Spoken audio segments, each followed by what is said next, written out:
No programa de hoje vamos conversar com Sandra Della Polla sobre os princípios da doutrina espírita. No Momento Espírita, vamos ver que é no sentimento sem ilusões e sem fantasias que reside o verdadeiro amor.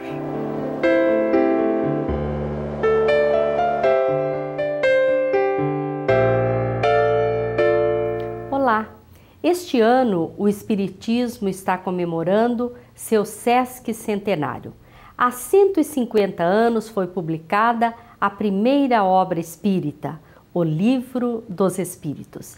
Vamos conversar com Sandra Della Polla sobre essa doutrina que consola, instrui e esclarece sobre todas as situações da vida. Mas agora vamos ver o Momento Espírita. É a faixa 16 do CD, volume 11. O texto você encontra no site momento.com.br. Nossa entrevista de hoje é com a educadora e estudiosa do Espiritismo, Sandra Della Polla. É com imensa alegria que te recebemos, Sandra. O Espiritismo surgiu há 150 anos, se constituindo em uma luz para a humanidade. Você poderia fundamentar esta afirmativa?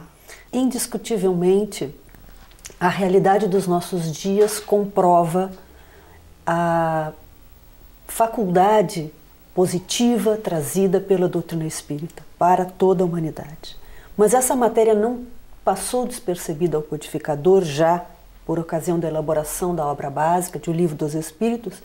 E ele, ao perguntar aos espíritos codificadores aonde o espiritismo influiria no progresso, teve como resposta a quebra do paradigma materialista. O espiritismo iria influir no progresso na medida, textualmente, que destruísse o materialismo, porque nele residia os males da humanidade. E isso é uma verdade incontestável. Na medida em que nós vamos nos conscientizando que somos um espírito imortal, que tivemos uma realidade existencial antes do berço atual e que prosseguiremos após o túmulo, individuais, conscientes e responsáveis, a ótica da vida se transforma por completo. Então é nisso que constitui essa luminosidade.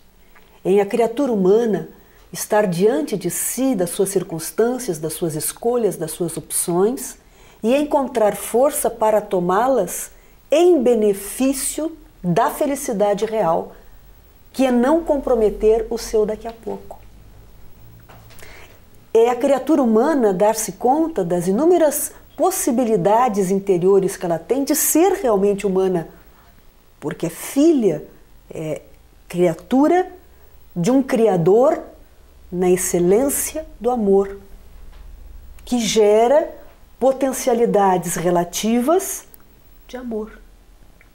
Então, isto ilumina a humanidade na medida que cada indivíduo, tomando consciência da sua realidade espiritual, passa a fazer opções mais coincidentes com o amor, expressando efetivamente esta potência da alma e sucessivamente engrandecendo o ambiente aonde está inserido.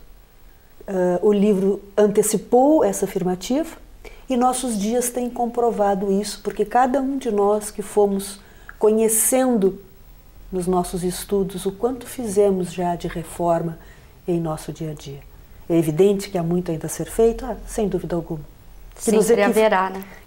Que nossos equívocos aqui ou acolá, às vezes quedas que nos envergonham, sem dúvida. Mas o quanto ele já fez bem neste período da nossa existência. O quanto ele já nos fez compreender nossas lágrimas. O quanto ele já estimulou os nossos sorrisos. O quanto ele já contribuiu para o desenvolvimento da compreensão do perdão diante de mágoas que ainda não conseguimos deixar de sentir. O quanto bem ele nos fez diante da perda dos nossos seres amados, dizendo-nos que nós não perdemos coisa nenhuma. A gente perde guarda-chuva, mas ser amado se afasta temporariamente. Então, isto é a luz das nossas almas e a luz da humanidade. Por isso que nesse Sesc Centenário é todo um ato de gratidão e de amor de nossa parte. Tudo quanto mais agradecemos sempre será pouco a esses espíritos reveladores e ao mestre lyonês Hippolyte Léon Denis Arrivai, o nosso Allan Kardec. Quando Jesus disse que rogaria ao Pai e ele enviaria outro Consolador, nós sabemos que ele se referia ao Espiritismo. Então, Sandra, através do Espiritismo nós podemos realmente encontrar essas esperanças, essas consolações diante das nossas aflições, não é? Indiscutivelmente. Nós encontramos um Jesus útil, porque ninguém discute a beleza da proposta de Jesus.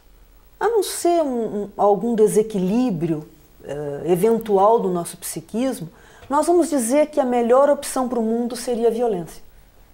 Ninguém vai afirmar isso. A não ser num ato de loucura, nós diríamos que a melhor opção para o mundo é a ausência da ética ou a inexistência do amor. Então, todos aqueles princípios, todos aqueles postulados, todos aqueles ensinamentos trazidos por ele e belamente resumidos no Sermão da Montanha, constitui-se uma verdade para a humanidade. Não se discute isso. A tese não é discutível. Ela só não é considerada praticável. Porque momentaneamente pode não interessar ao indivíduo que esteja na condição de ter que ser pacífico, humilde, puro, honrado, misericordioso. Deus sê-lo. Porque aquela ação que está à sua frente está chamando dentro de si outra atitude. Uma atitude que o beneficie exclusivamente, independente das consequências que gere para o todo. Então, ele vai adorar Jesus pela manhã, mas não necessariamente vai executá-lo à tarde. E o Consolador prometido, a promessa que ele disse é exatamente isso, que nós não o tínhamos entendido. Porque na supremacia do orgulho e do egoísmo que nos caracterizava, não conseguíamos entendê-lo enquanto atitude praticável, mas que ele voltaria, não nos deixaria a sós. Bem, o psiquismo humano evolui, a ciência evolui e começa a comprovar a realidade do espírito, porque aí está a chave da questão.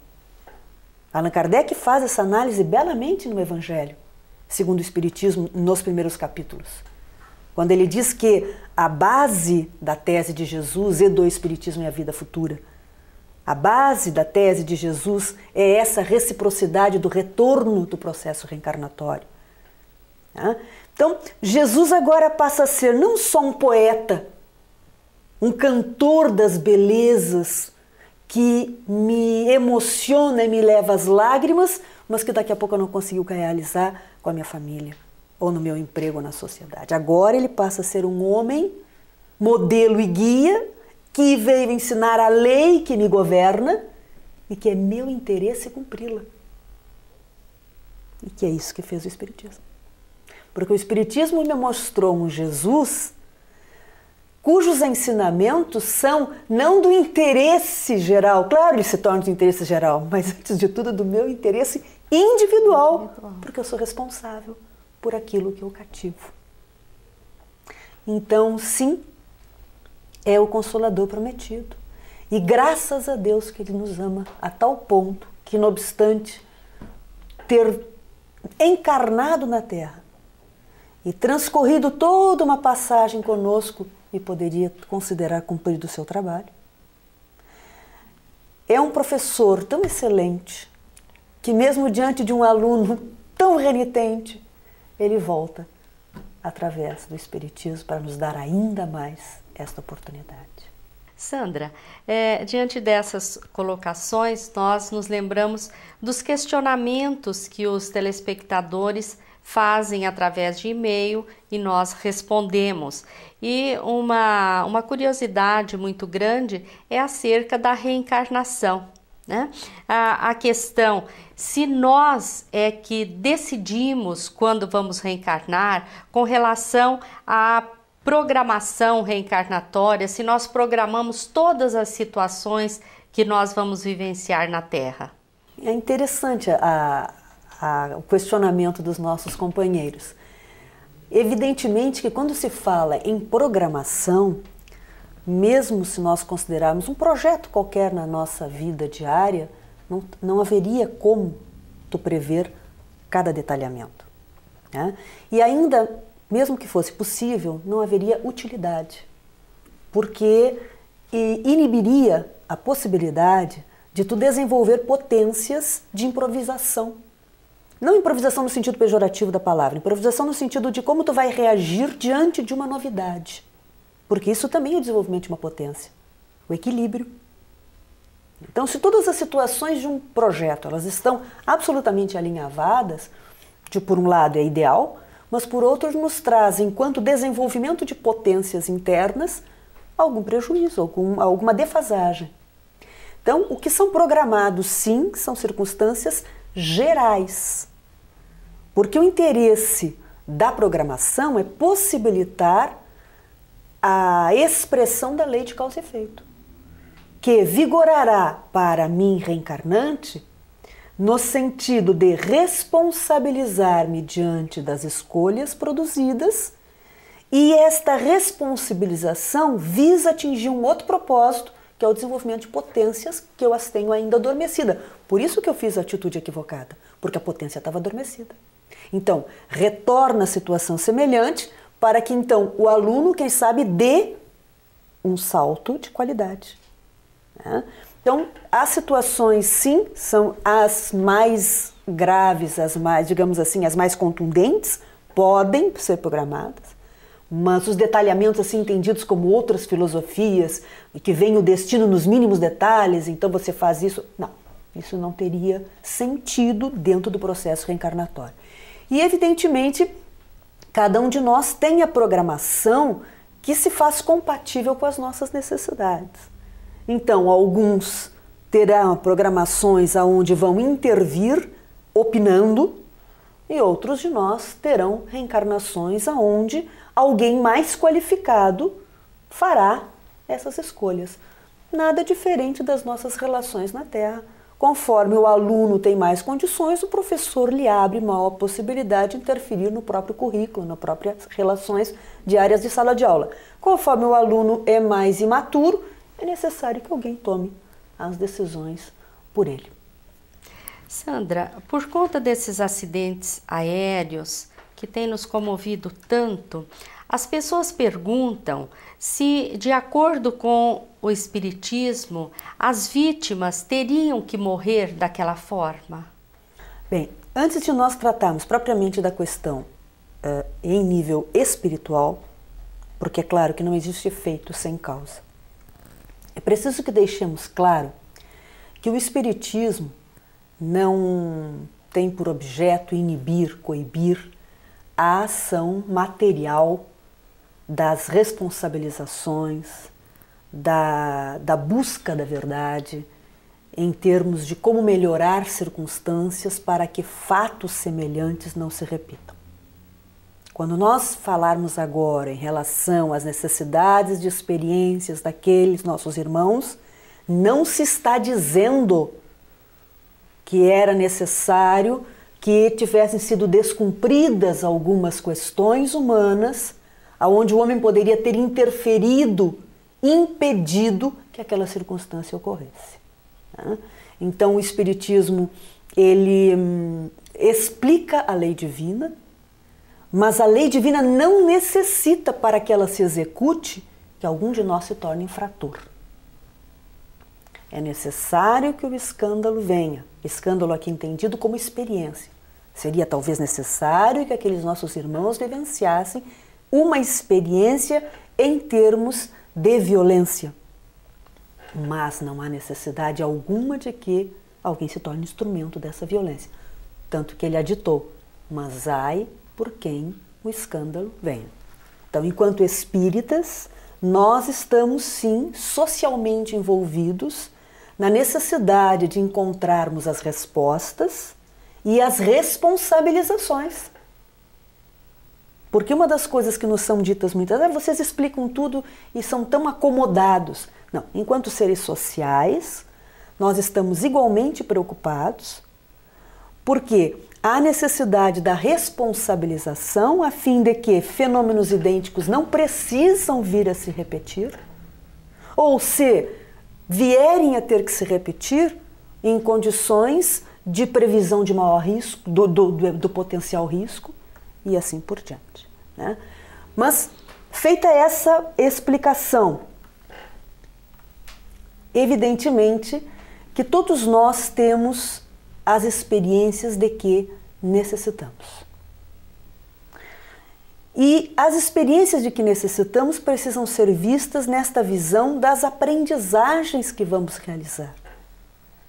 Porque o instante do desligamento biológico ele é tão importante quanto o instante da ligação biológica. Tira o espírito, porque o que morreu foi o corpo. Tira o espírito ali, também algumas apreensões, algumas percepções que são muito significativas para o seu futuro enquanto espírito. Então, a organização da espiritualidade nesse sentido é muito poderosa, é muito cuidadosa ao encontrar os indivíduos que estavam mais ou menos correlacionados com experiências daquela parecença, não necessariamente passar por uma situação parecida, não necessariamente com aquele todo detalhamento. Tá? Então, alguém me disse assim, logo que um outro evento com um avião aconteceu, eu estava no aeroporto, retornando a Porto Alegre, e a pessoa estava eufórica, porque ela havia perdido o voo que teria acidentados, também com um grande número de vítimas. E ela estava feliz. E conversando, um grupo ali, ela disse que como Deus foi bom com ela, porque a fez perder o voo. Aí eu geralmente fico quieta, mas eu fiquei indignada, porque Deus foi bom com ela e má com 200 criaturas. 200. A lógica não funciona. Ou Deus existe e é bom, ou ele não existe e não foi ele que aprontou esse negócio. Né? Então, são circunstâncias que precisam ser vivenciadas, são aprendizagens que precisam ser verificadas. O Espiritismo explica neste sentido. E isto é importante para os que ficam, para os que partiram também, porque nas reuniões mediúnicas, conforme forem apresentando condições, serão esclarecidos aqueles que eventualmente não possam sê-lo já diretamente pela espiritualidade. Inclusive seria bom você falar, Sandra, sobre as vítimas no plano espiritual. Como é esse socorro, como elas são acolhidas, embora tenha sido uma desencarnação coletiva, como é esse acolhimento no plano espiritual? Com uma qualidade superior a que eventualmente pudéssemos ter dado aqui. Porque objetos de maior tecnologia, servidores mais bem preparados, né? Previsão de alojamentos. É claro que os amigos que não sejam espiritualistas veem isso como uma coisa meio fantasmagórica.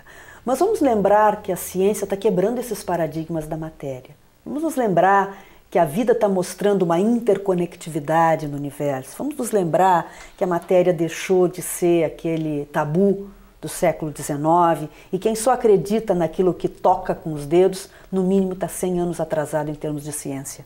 Então, quando nós falamos em mundo espiritual, esses espíritos, nossos irmãos, evidentemente foram recolhidos como somos recolhidos vítimas com as assistências médicas, enfim, aqui que sobrevivessem e fossem levados rapidamente. E serão encaminhados aos postos de socorro, naturalmente também. E é importante que os que ficam saibam de que não há perda do ser. Há um afastamento temporário de uma aprendizagem necessária a ambos. Porque o que sobreviveu está chocado. O que sobreviveu está estarrecido. Porque uma coisa é tu estar ao lado do teu paciente, do teu familiar, que tu vê que está se esvaindo. Há uma certa aceitabilidade da morte. Outra coisa é alguém sair numa viagem para um curso e não retornar. Então, este indivíduo também é preciso que seja esclarecido, não só da necessidade do que foi, mas da necessidade da sua aprendizagem também. De que essa morte, ela é temporária, de que as experiências são bem apreendidas e de que não só nós todos nos reencontraremos, mas fundamentalmente nós nos comprometemos em viabilizar encontros que nos possibilitassem desenvolver as potências da nossa alma, do equilíbrio, da convivência com a saudade e coisas assim. Então nós diríamos a esses nossos irmãos que aqui ficaram, não necessariamente buscassem o espiritismo em si, mas o entendimento de uma realidade espiritual indiscutivelmente, para que lhe aplacasse um pouco essa angústia da alma e compreendessem que seus seres amados, embora partindo realmente de situações muito trágicas, as quais deveremos buscar os responsáveis e responsabilizá-los indiscutivelmente, mas eles podem estar muito bem neste momento, terem já desincumbido-se das suas tarefas, do seu processo encarnatório e aptos ao retorno quando se julgar que esteja na hora apropriada. Então, toda essa compreensão deste processo seria interessante que a gente buscasse para acalmar um tanto mais o nosso coração. Ninguém, afinal de contas, ali morreu. Entendendo que eles retornaram para a verdadeira vida, não é, Sandra? Talvez quem realmente tenha morrido somos aqueles que, em desatendimento ao bem coletivo, egoisticamente pensamos única e exclusivamente nos nossos interesses, pondo em risco a vida dos nossos semelhantes. A pior de todas as mortes é a morte moral, a morte da ética, a morte da esperança, a morte do sentido de humanidade. Isso sim existe. Agora, a morte enquanto eliminação do ser amado não é possível. Porque todo um Criador que fez um universo de uma complexidade, como nós hoje vamos desvendando, tem inteligência suficiente para manter o espírito vivo indefinidamente. Então, aos nossos amigos que eventualmente enfrentaram esta experiência, fiquem absolutamente tranquilos. Seus seres amados estão ainda mais vivos do que quando aqui permaneciam conosco. A separação é necessária e o reencontro se dará ali adiante. Sandra, nós agradecemos a você. Com certeza, suas colocações vão auxiliar a muitas pessoas. Agradecemos a todos que estiveram conosco, esperando estar juntos no próximo programa e lhes desejando muita paz.